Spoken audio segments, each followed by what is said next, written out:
조갑제 TV 시청자 여러분 안녕하십니까. 대한민국 국군은 위대한 업적을 남겼습니다. 아마 우리 민족사에서 우리 국군처럼 위협을 남긴 기록은 삼국통일을 주도했던 김유신과 화랑도, 그리고 임진왜란 때 이순신과 수군, 그리고 대한민국 국군, 이 세 번이 아닌가 그렇게 생각됩니다.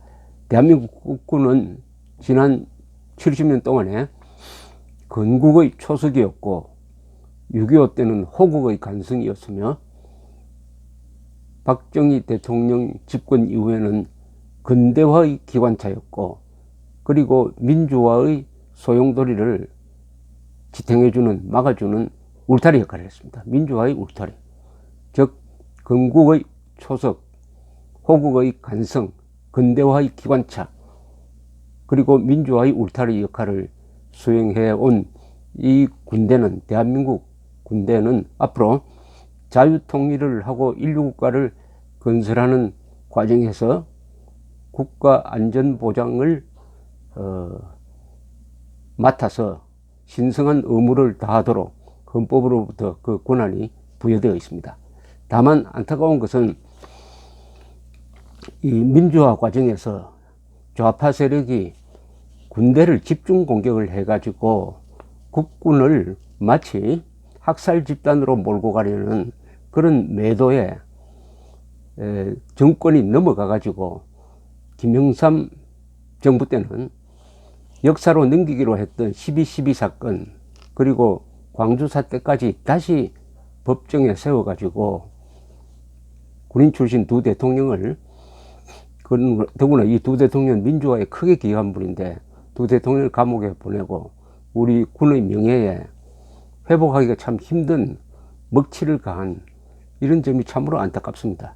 더구나 지금 핵무장한 북한군을 상대로 핵무장하지 않는 국군은 국민의 뒷받침 없이는 맞설 수가 없습니다.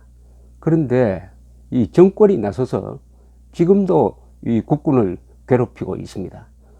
광주 사태 때 헬기 사격이 없었다는 것은 천하가 다 알고 지난 여러 번의 국가적 조사에서 밝혀졌는데, 대통령이 헬기 사격 재조사를 지시하니까 민간인들이 위원회를 만들어 가지고 내어놓은 것이 헬기 사격이 있었다, 민간인을 상대로 헬기 사격을 했다, 이렇게 발표를 했는데 그 내용을 읽어보면 참 황당한 게 헬기 사격을 했다는 조종사가 없습니다. 조종사는 5명이 다 일치되게 그때 무장한 상태에서 광주 상공을 비행했으나 사격한 적은 없다 라고 이야기하고 있어요. 또 헬기 사격으로 다친 사람 명단도 내놓지 못합니다. 치료한 병원도 내놓지 못하고 대통령의 지시에 맞춰 가지고 헬기 사격이 있었다 이렇게 주장을 합니다. 그러면은 국방부 장관이 나서 가지고 이 조사 잘못되었다, 독자 조사하겠다 라고 나서야 될 텐데 마치 그 잘못된 발표를 수용하고 있는 듯한 이런 굴욕적인 모습을 보이고 있습니다. 과연 이런 군대가 핵무장한 저 사나운 북한군으로부터 대한민국을 지켜낼 수 있느냐 하는 의심이 들지 않을 수 없습니다.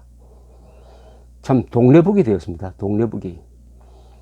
대장까지 올라간 사람은 뭐 부인이 공관병을 학대했다는 걸로 해가지고 조사를 받았는데 거기서는 범죄 혐의가 발견되지 않으니까 별건 수사를 통해서 아주 사소한 향응, 이걸 걸고 구속까지 했습니다.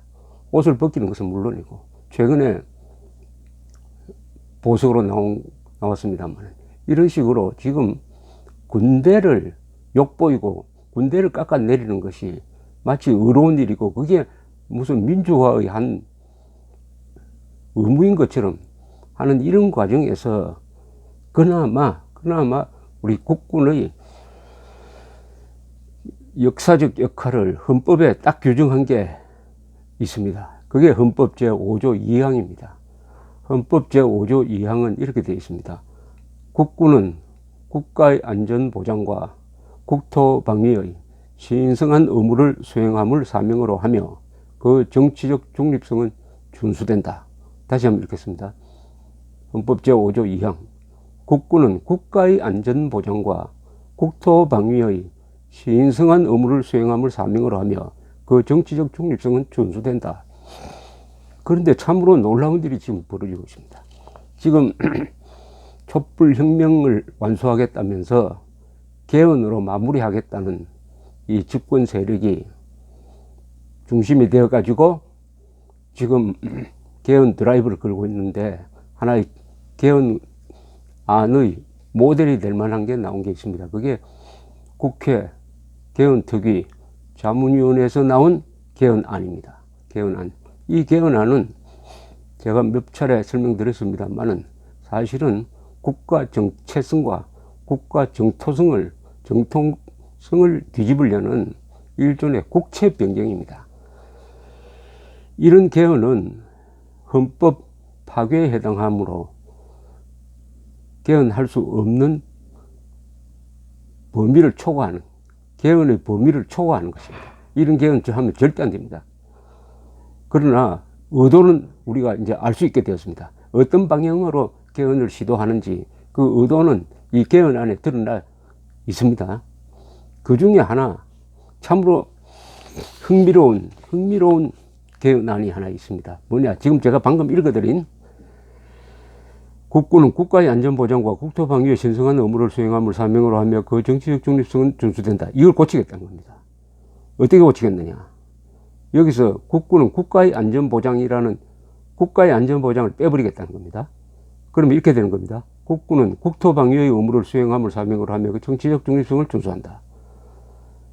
국가의 안전보장, 국군을 국토방위뿐 아니라 국가안전보장의 최후 보루로 지명한 이 조항을 왜 빼야 하느냐, 국가의 안전보장을 왜 빼야 하느냐, 국가의 안전보장을 국군의 임무로부터 왜 삭제해야 하느냐, 그 설명이 이렇습니다. 잘 한번 들어보십시오. 이거는 국회, 좌파가 주도한 국회 개헌특위 자문위원회의 개헌안입니다. 국가의 안전보장을 국군의 임무에서 제외해야 된다고 주장하는 내용이 이겁니다. 국가의 안전보장은 그 개념이 광범위하고 막연하며 민간 영역에 대한 군의 동원을 정당화하기 위해 남용될 우려가 있으므로 괄호하고 쿠데타 세력 등에게 헌법상 국군의 사명을 근거로 주장할 빌미를 제공할 우려 있음 괄호 닫고 이를 삭제하고 재헌헌법과 같이 국토방위의 의무를 수행하는 것으로 규정해야 함. 신성하는 종교적 표현으로 부적절하므로 이를 삭제함.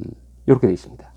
여기 쿠데타 세력이 이 조항을 이용해 가지고 헌법상 국군의 사명을 수행한다는 것을 들고 나와 가지고 말하자면 대한민국을 뒤엎으려는 세력으로부터 국가의 안전보장을 지키는 임무를 수행하는 것을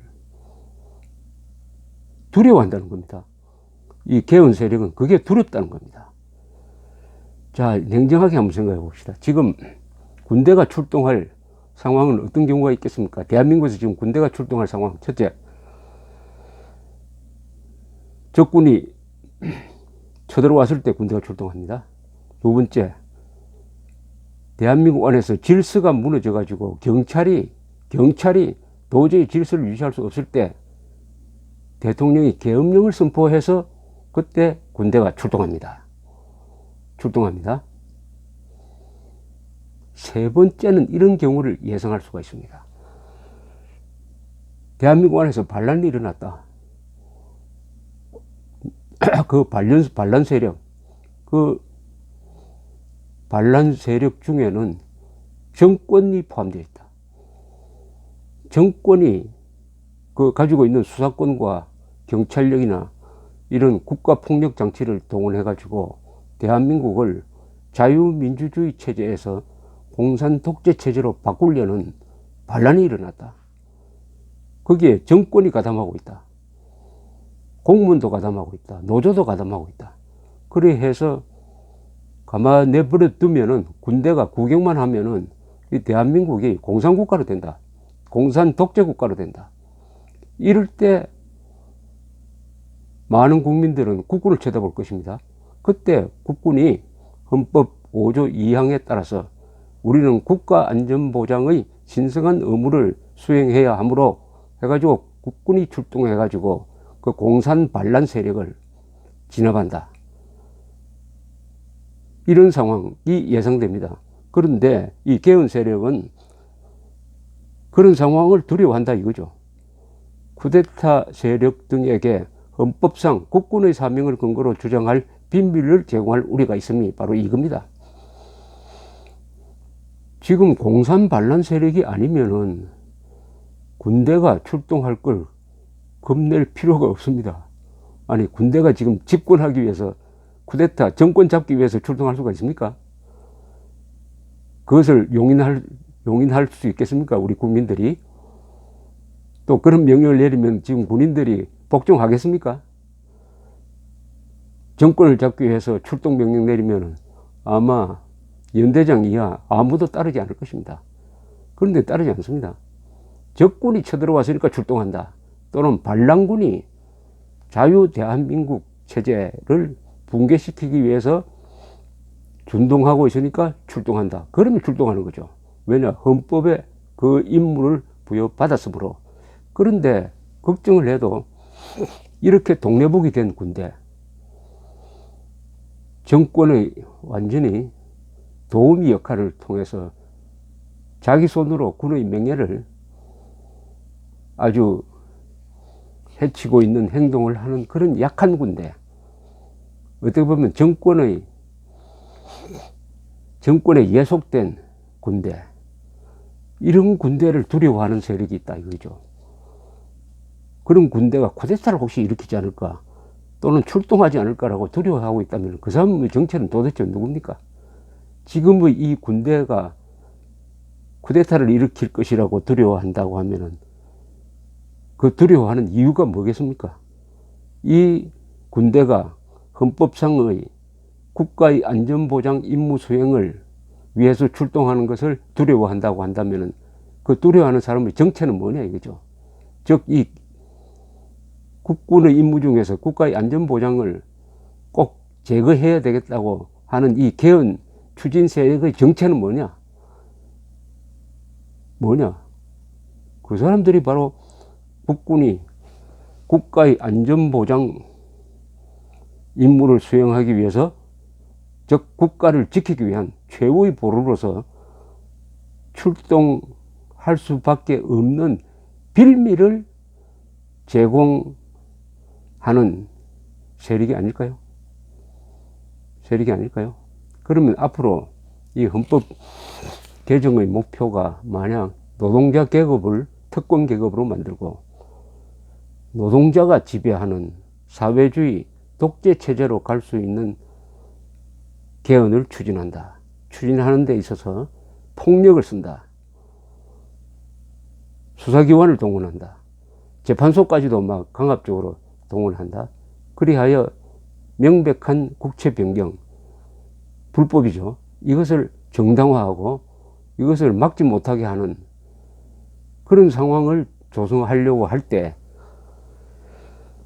만약 그렇게 지금 가상으로 그렇게 예상을 한다면 그때 방해가 되는 것은 국군입니다. 국군이 국가의 안전보장의 최후 임무를 가지고 딱 지켜보고 있으니까 어느 순간에 헌법의 명령으로 그건 안 돼. 자유민주주의 체제, 법치국가, 반공국가를 종북, 사회주의, 독재국가로 만드는 것은 헌법 위반이야. 우리는 헌법 제5조 2항의 명령에 따라서 그것을 저지하겠다. 이렇게 하는 상황을 아예 그걸 소지를 없애버리기 위해서 헌법 제5조 2항에서 국군은 국가의 안전보장의 신성한 의무를 수행함을 사명으로 한다 해서 국토방위만 남겨놓고 국가 안전보장을 빼버린다. 이런 의도라고 의심할 수밖에 없는 것입니다. 국가의 안전보장과 국토방위는 다릅니다. 국토방위는 외적으로부터 나를 지키는 것이고, 국가의 안전보장은 외적뿐만 아니라 그 외적과 결탁한 우리 한국 안에 반역 세력으로부터 국가를 지키는 업무까지 포함하는 것입니다. 국가의 안전보장은 국토방위보다 더 넓은 개념인 것입니다. 그런데 이 임무를 왜 국군한테 주었느냐 하는 것은 우리가 실감할 수가 있습니다. 우리는 지금 전쟁 중인 나라이기 때문입니다. 전쟁 중인 나라. 그리고 전쟁 중인 나라에서 국군이라는 것은 단순히 국토방위 임무만 있는 것이 아니라 반란 세력이 국군의 등 뒤에서 반역을 꾀하는 것을 저지해야 할 임무를 질 수밖에 없는 거죠. 왜냐하면은 아무리 군대가 국토방위 임무만 충실한다고 하더라도 후방에서 반란이 일어나서 국군의 등에 비수를 꽂는 상황이 되면은 국군이 무너지게 되어 있습니다. 그것을 막기 위해서 국가의 안전보장, 즉 내적과 외적으로부터 막아라, 국가를 보호해야 하라는 임무를 준 것입니다. 정상적인 정부가 업무를 수행하면은 국군이 국가의 안전보장에 별로 신경 쓸 필요 없습니다. 그러나 대한민국은 특수한 상황에서 북한의 대남 정치 공작에 의해서 정치권에 반역 세력이 들어갈 수 있는 상황에서는 국군은 국가의 안전보장이라는 헌법적 권한을 갖고 있어야 되는 것입니다. 그리하여 1987년 민주화 개헌 때도 이 조항에 국가의 안전보장을 명백히 한 것입니다. 이 민주화 시절에도 이건 꼭 필요하다라고 한 것인데 이걸 지금 빼겠다고 합니다. 그렇게 되면은 대한민국 국군은 껍데기만 되는 거죠. 일종의 국경수비대입니다. 경찰 비슷한 존재로 격화시키게 될 것입니다. 그렇게 해놓고 뭘 하겠다는 것이냐 하는 의심이 드는 것입니다. 외국의 경우에도 이런 예가 있습니다. 터키, 오스만 터키가 무너진 다음에 터키 공화국이 있었을 때 그 국부 케말 파샤, 터키에서는 아타투르크라고 불립니다. 이분이 정교 분리를 했습니다. 이슬람 세계에서 처음으로 정치와 종교는 분리해야 된다. 종교가 정치를 간섭하면 안 된다. 이걸 케말리즘이라고 합니다. 케말리즘. 그래서 이슬람 세계에서 최초로 터키 공화국이 정교 분리에 의한 공화국으로 출범을 했습니다. 그 뒤에도 자꾸 이 이슬람 원리주의자들이 정치에 관여하고 하니까 아예 헌법에 딱 못을 박았습니다. 정교 분리의 이 케말리즘을 수호하는 임무는 군대에 있다. 이렇게 함으로써 군대는 터키에서는 독특한 위치를 차지하게 되었습니다. 그것을 제도화해 가지고 군대는 행정, 사법, 재정 부분에서 아주 독립적인 존재입니다. 그리고 내셔널 시큐리티 카운슬이라고 해가지고 국가안전위원회를 만들었는데 이게 군사 문제에 관한 최고의 결정기관입니다. 여기에서는 터키군 참모총장은 장관급보다 높고 사실상 수상과 동급입니다. 그리고 군사 외교 문제에 대한 결정권은 거의 군대가 최종 결정권을 갖고 있었습니다. 지금 에르도안이 등장한 다음에 터키에서도 군대의 역할이 상당히 축소되었습니다만은 이처럼 국가 정체성을 수호하는 임무를 군대에 준 경우가 터키에도 있었다 이거죠. 터키에서도 있었다. 터키는 이슬람 원리주의의 위협으로부터 공화국이라는 정체성을 지킨다. 대한민국은 국군에 왜 국가안전보장의 임무를 주었느냐 하면은 핵무장한 북한과 북한 정부가 결탁한 남한의 종북 세력으로부터 국가를 지키는 임무는 경찰로는 안 된다. 국군이 그 임무를, 신성한 임무를 수행을 해야 된다. 이렇게 된 것이죠. 이게 쿠데타로 연결될 가능성은 전혀 없습니다. 전혀 없습니다. 국가의 안전보장을 위한, 그리고 정상적인 국가에서는 군대가 국가의 안전보장에 신경 쓸 필요가 없죠. 왜냐하면 정부가 알아서 하니까. 대한민국만은 예외일 수가 있다. 반란이 일어날 수 있는 요소를 가지고 있는 것이 대한민국이다. 그러니까 국군에 국군은 국가의 안전보장과 국토방위의 신성한 의무를 수행함을 사명으로 하며 그 정치적 중립성은 준수된다고 못을 박았던 것입니다.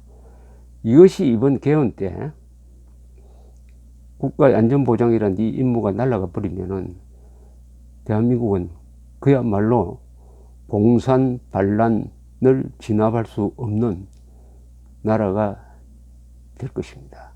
우리 면밀하게 이건 지켜봐야 됩니다. 우리의 생명, 재산, 자유가 걸린 문제입니다. 생명, 재산, 자유 중에 제일 중요한 게 자유입니다. 자유가 없어져 버리면 생명은 의미가 없습니다. 재산은 날아가 버립니다. 자유민주주의 기본 질서에 입각한 법치국가, 이게 대한민국 정체성인데 헌법에서 자유를 빼려는 이런 음모가 진행 중이고, 그 세력이 국군으로부터 국가의 안전보장 임무를 또 빼버리려고 합니다. 지켜봐야 합니다. 자유는 소매치기 당할 수도 있습니다. 감사합니다.